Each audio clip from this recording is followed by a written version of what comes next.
അജിത്തും വെങ്കടപ്രഭുവായിട്ടുള്ള ഒരു മീറ്റിംഗ് കാര്യങ്ങളൊക്കെ. അപ്പോൾ അന്ന് അജിത്തിൻ്റെ മനസ്സിൽ ഒരു ആൻറ്റി ഹീറോ അല്ലെങ്കിൽ കുറച്ചൊരു നെഗറ്റീവ് ടച്ചുള്ള ഒരു റോള് ചെയ്യണം എന്നൊക്കെ അജിത്തിന് ആഗ്രഹമുണ്ട്. കാരണം അതിന് തൊട്ട് മുമ്പ് ശരിക്കും അജിത്തിന് ബില്ല എന്ന് പറഞ്ഞാൽ 2007 ബില്ല അജിത്തിന് വലിയൊരു ഹിറ്റായിരുന്നു. അതുവരെ അജിത്തിന് കുറച്ച് നാളുകൾ സിനിമകൾ പരാജയവും ചെറിയ ചെറിയ വിജയങ്ങളൊക്കെ നിൽക്കുന്ന സമയത്താണ് ബില്ല സംഭവിക്കുന്നത്.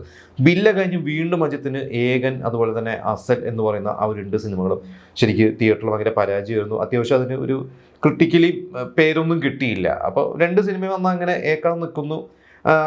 അന്ന് സൂര്യ അപ്പുറത്ത് ഭയങ്കര ഹിറ്റുകൾ, വാരണമായിരവും ആയാനൊക്കെ പോലത്തെ സിനിമകളൊക്കെ ഹിറ്റായി നിൽക്കുന്ന സമയമാണ്.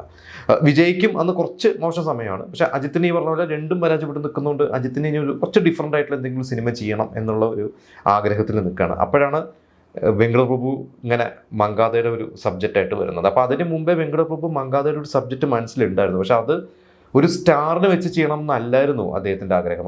അദ്ദേഹത്തിൻ്റെ തന്നെ ഈ സൗഹൃദ സർക്കിളിലുള്ള ഈ പറഞ്ഞ ജയ്യും പ്രേംജി അമരൻ, അരവിന്ദ് ആകാശ്, നമുക്കറിയാം അദ്ദേഹത്തിൻ്റെ ഒരു ഗ്യാങ്. അപ്പോൾ ഇവരെ വെച്ച് ചെയ്താൽ മതി എന്നുള്ള ഒരു രീതിയിലായിരുന്നു അന്ന് പ്ലാൻ ചെയ്തിരുന്നത്. പക്ഷേ അജിത്ത് വന്നു കഴിഞ്ഞപ്പോൾ ഒന്നും കൂടി അദ്ദേഹം ഒരു സ്ക്രിപ്റ്റ് റീവർക്ക് ചെയ്ത് അജിത്തിൻ്റെ ഫാൻസിനെയും കൂടി തൃപ്തിപ്പെടുന്ന രീതിയിൽ ആ ഒരു ക്യാരക്ടറിനെ മാറ്റിയെടുത്തു.